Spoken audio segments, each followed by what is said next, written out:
Once again, we're coming to you live from the studios of Shanty Road University. This is Life Lessons with the legend Bobby Lee Jordan.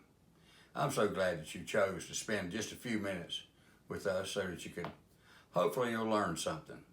Tonight, I'm going to talk about global warming, global change, climate change, global meltdown.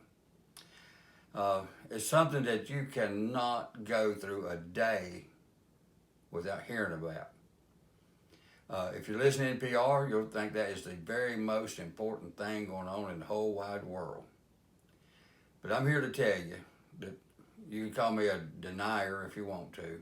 I just don't buy it. And some of the reasons is this. I've done a little bit of research. I'm not an expert by any means.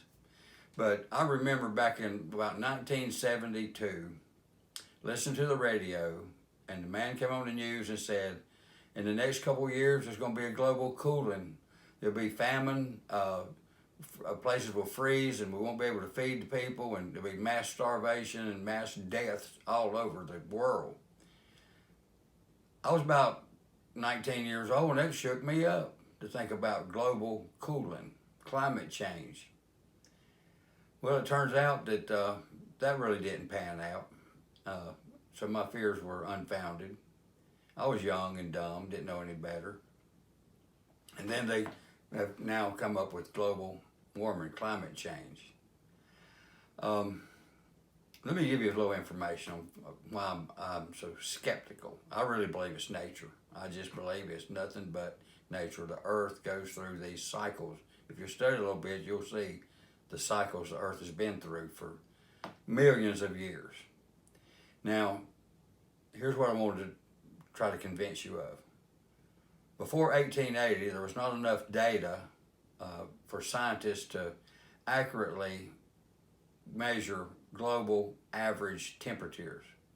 So it's only been 143 years we've been able to measure accurately temperatures.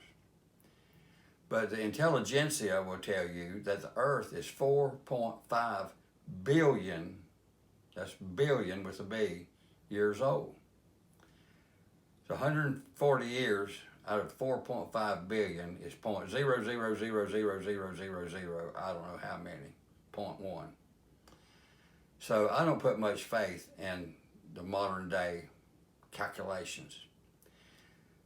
Also, the intelligentsia will tell you that the Big Bang was 13 billion years ago, but I don't have any explanation for what happened between 13 billion and 4.5 billion years ago. So there's a lot out there that we just don't know. I've seen it too many times that the earth is self-cleaning. Remember those fires in Canada a month or so ago? And we got all that smoke and haze, even in our area, South Carolina. And then it rained. And guess what? The smoke and haze was gone. The rain washed that out of the air. And so we had clean, fresh air again. So I just have trouble buying into climate change. I tell you what, I do know, for the last 70 years, it's been hot in the summer and cold in the winter. And another thing I thought about, I wanted to just share this with you because this is a part of my memory.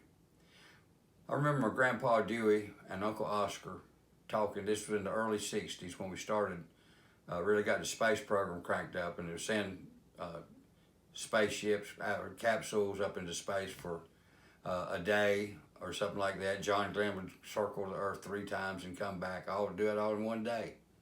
But Grandpa and Uncle Oscar said every time they send one of them rockets up into outer space, it rains.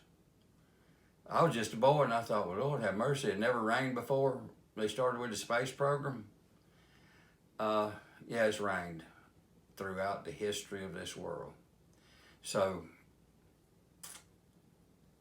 I'm going to leave it at that. I want you to think about it. If nothing else, think about it and think seriously. Don't just take everything you hear as the gospel. Use that brain of yours. You'll feel better if you do. I know it's strange a little bit, but try using that brain. So does anybody have any questions? No questions, good.